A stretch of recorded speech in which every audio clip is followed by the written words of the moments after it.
itong hospital. Bakit lagi nila?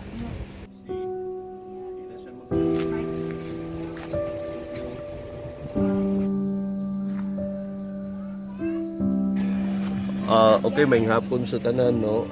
Natakaroon diri sa balay atong bata nga si Stephen Cyrus Milo na kundiin na ato na ning ihatod ning padala ni Ma'am Liza Cagas cash assistance o kining ayuda para sa tabang sa bata. Kung naghinahot si Ma'am Liza nga maayo na ang bata. So atong ihatod sulod. Okay na.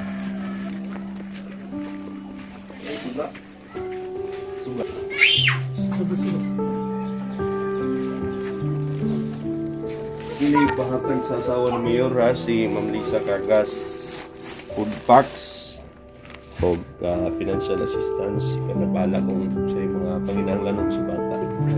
Ma'am Lisa, og Mayor Joseph Cagas, daghan kayong salamat sa inyong tabang sa akong anak. Daghan kayong salamat kayong kanilang tanan.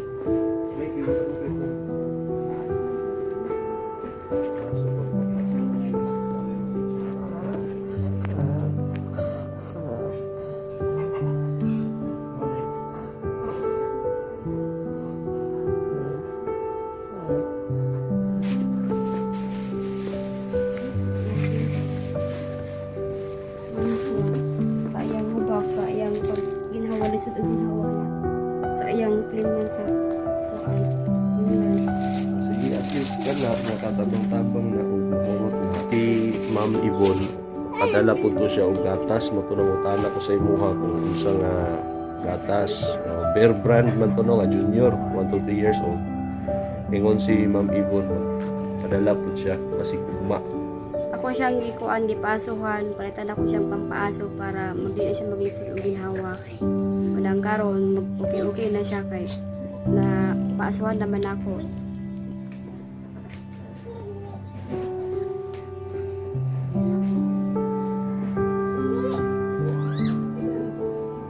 Hindi na din siya mahangin.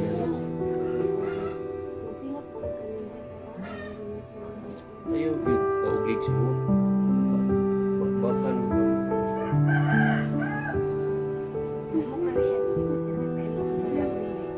Ano, humok na. Nakasuka siya, prima wala. Kailangan na yung gamot. Ano gina?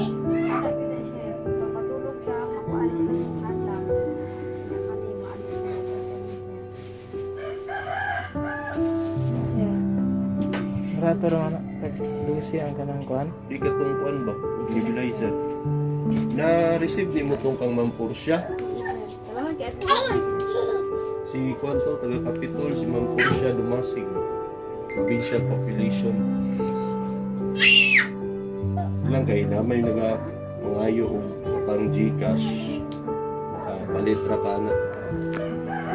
Siguroon yun na mo. Pero may kaya na ay nagpahiram. Ano nga kila ka na? Kila ni mo.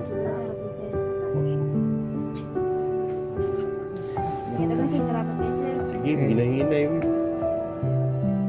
Daghan kayong salamat sa inyong tabang sa akong anak. Wala na. Stephen. Stephen. Maayo ra ka ha. Maayo ra ha.